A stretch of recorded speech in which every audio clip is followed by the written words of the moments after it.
The terrifying gift, embracing your absolute freedom. Imagine being given a gift. Not a simple, neatly wrapped present, but something vast, formless, and utterly demanding. Imagine this gift is absolute freedom. Not just the freedom to choose between coffee or tea, or to vote in an election, but a deeper, more radical freedom. The freedom to define who you are, what matters, and how you will live, in a universe that offers no instruction manual, no preordained purpose, and no guarantees. This is the core proposition explored by existential thinkers, and it presents us with a profound paradox. Freedom, in this sense, is undeniably a gift. It's the foundation of human dignity, creativity, and the potential for authentic selfhood. It means we are not mere puppets of fate, biology, or social conditioning. We are not objects with a fixed essence, like a stone or a paper knife, designed for a specific purpose. Instead, our existence comes first, we simply are, and it is through our choices and actions that we create our essence, our definition, our meaning. We are the artists of our own lives, handed a blank canvas and the tools to paint whatever we choose. What could be more liberating? And yet, this gift is also terrifying. Utterly, profoundly terrifying. Why? Because absolute freedom comes inextricably bound with absolute responsibility. If we are truly free to create ourselves, then we are solely responsible for what we create. There are no excuses. We cannot legitimately blame our parents, our genes, our society, the stars, or a divine plan for the choices we make, the values we uphold, or the meaning, or lack thereof, we find in our lives. The canvas is blank, the tools are in our hands, and the final masterpiece, or the chaotic mess, rests entirely on us. The weight of this total responsibility, this lack of any external validation or safety net, can be crushing. The nature of our unsettling freedom. To grasp this freedom, we must move beyond conventional notions. Political freedom means having choices within a societal structure. Psychological freedom might mean overcoming internal compulsions. Existential freedom goes deeper. It suggests that there is no fixed human nature dictating who we must be or what we must value. A paper knife is conceived by its maker with a purpose, to cut paper. Before it exists, its essence precedes its existence. Existentialism proposes that for humans, the opposite is true, existence precedes essence. We are thrown into the world, we exist, and only afterwards, through living and choosing, do we define ourselves. Think about it. There is no cosmic blueprint for human being. There is no inherent command saying you must be kind, or ambitious, or artistic, or anything else. There is no universal value scale declaring that love is objectively more important than power, or that knowledge is superior to pleasure. These are values we choose, we create, we uphold through our commitments and actions. We are, in the stark words of Jean-Paul Sartre, condemned to be free. Condemned because we did not choose to be free, yet we are, and free because once thrown into the world, we are responsible for everything we do. We are radically, inescapably free. The weight, why freedom terrifies. This realization is often terrifying because it strips away all our comforting illusions. The burden of choice, if we are truly free, then every moment presents a choice. Even choosing not to choose is a choice. We choose our attitudes, our interpretations, our commitments, our values. There is no escaping it. This constant necessity of choosing, without any guarantee that our choices are right or will lead to happiness, can feel overwhelming. Which path should I take? What should I believe? Who should I become? The sheer number of possibilities, combined with the lack of external guidance, can induce a sense of vertigo. Total responsibility, as mentioned, freedom means responsibility. If you choose to act cruelly, you cannot ultimately blame your upbringing, you chose cruelty. If you choose to live a life pursuing wealth above all else, you cannot say society made you do it, you chose that value. This responsibility extends not just to our actions, but to our emotions and attitudes. We are responsible for the meaning we attribute to events, for the way we frame our experiences. This accountability is immense and can feel unbearable. Groundlessness, the void, absolute freedom means there is no predetermined ground beneath our feet. No God, no inherent human nature, no cosmic plan guarantees that our lives matter or that our values are correct. We choose and act in a void, creating value where none existed before. Facing this groundlessness, this lack of ultimate justification for our choices, can be deeply unsettling. It means acknowledging that, in the grand scheme of things, our existence might be entirely contingent and without intrinsic purpose beyond what we ourselves create. Isolation, while we exist with others, the act of choosing is ultimately solitary. No one else can make your choices for you or bear your responsibility. In the moment of decision, you are alone with your freedom. This can lead to a profound sense of existential isolation, even when surrounded by people. Angst, the dizziness of being free. The emotional response to this confrontation with freedom and groundlessness is often described as angst, anxiety, or dread. This isn't everyday worry about specific problems, it's a deeper, more fundamental unease.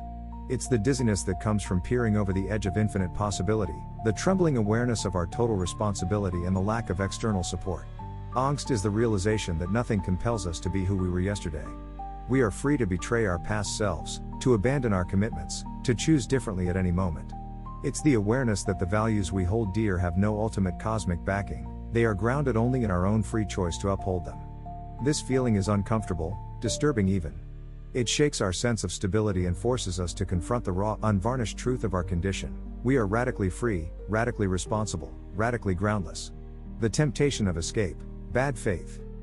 Because angst is so uncomfortable, and responsibility so heavy, there is a powerful temptation to flee from freedom, to deny it, to pretend we are not free. This is what Sartre famously called bad faith, mauvaise foi. Bad faith is a form of self-deception where we lie to ourselves about our freedom to avoid the anguish and responsibility it entails. We engage in bad faith in countless ways. Blaming circumstances, attributing our actions and choices entirely to external factors. I had no choice. My upbringing made me this way. It's just my personality. Society forced me to do it. While circumstances certainly influence and constrain us, more on this later, bad faith involves denying the element of choice that always remains in our response. Conforming blindly, adopting societal norms, roles, and values without question, simply because that's what people do. Becoming the generic student, employee, parent, or citizen without ever consciously choosing or questioning the values associated with those roles. It's hiding within the anonymity of the crowd. Playing a role, over-identifying with a specific role or label to the point where we believe it defines us completely, denying the freedom that transcends any single role. The waiter who acts only as a waiter, denying his humanity beyond that function. The person who defines themselves solely by their job, their illness, or their past trauma, refusing to see the freedom they still possess. Pretending determinism, convincing ourselves that our actions are predetermined by psychological complexes, biological urges, or historical forces, thereby absolving ourselves of responsibility. I couldn't help it. Bad faith offers temporary relief from angst, but it comes at a steep price: authenticity. By denying our freedom, we deny our very humanity. We live a borrowed life, an imitation, failing to create ourselves and take ownership of our existence. We become objects rather than subjects. Embracing the gift, the path of authenticity. If fleeing from freedom leads to bad faith, how do we embrace this terrifying gift? The path lies in authenticity. Authenticity means living in conscious awareness of our freedom and responsibility, courageously facing the angst, and deliberately choosing who we want to be and what we want to value. Conscious awareness, the first step is simply recognizing our freedom and the responsibility it entails. It means catching ourselves when we slip into bad faith, when we make excuses or blindly conform. It requires ongoing self-reflection and honesty. Choosing values, since no values are given, we must choose them. Authenticity involves consciously deciding what principles will guide our lives: compassion, integrity, courage, creativity, justice, love, and understanding that these values derive their worth from our free commitment to them, not from external authority. Commitment and action. Freedom isn't just an abstract concept, it's exercised through concrete choices and actions in the world. Authenticity involves committing to projects, relationships, and causes that align with our chosen values, and then acting consistently upon those commitments. It's through these actions that we shape ourselves and create meaning. Our essence is the sum of our actions undertaken in freedom. Taking responsibility, the authentic individual accepts responsibility for their choices, actions, and even their emotions, without resorting to excuses or blame. They own their life story, including the difficult chapters and mistakes, recognizing them as products of their freedom. Facing angst courageously. Authenticity doesn't mean eliminating angst, it means facing it without fleeing into self-deception. It means tolerating the discomfort of groundlessness and the weight of responsibility, recognizing them as inseparable conditions of our freedom. Courage, in this context, is not the absence of fear, but the willingness to choose and act despite it. Freedom within constraints, facticity and situation. Embracing freedom doesn't mean denying reality. Existentialism acknowledges that our freedom always operates within a specific situation or facticity. Facticity refers to the concrete realities of our existence that we did not choose: our place of birth, our historical era, our physical body, our past experiences, the language we speak, the presence of other free beings. We are not free to simply levitate or change our past. We are situated beings. However, authenticity lies in how we freely choose to respond to and interpret our situation. Our facticity provides the context, the raw material, but it doesn't rigidly determine our choices or our essence. A person born into poverty is not determined to be bitter or criminal, they are free to choose their attitude and actions within that challenging situation. Someone facing a serious illness is not free to simply will it away, but they are free to choose how they face it, with courage, despair, resignation, or defiance. Authenticity involves creatively engaging with our facticity, taking responsibility for our choices within the limits and possibilities of our situation. Our freedom lies in what we make of what we have been given. Living with the terrifying gift. The absolute freedom described by existentialism is indeed a terrifying gift. It strips away comforting illusions and places an immense burden of responsibility upon us. It forces us to confront the void, the lack of external guarantees, and the unsettling dizziness of infinite choice. The temptation to flee into the self-deception of bad faith is ever present and deeply human. Yet, within this terror lies an unparalleled opportunity.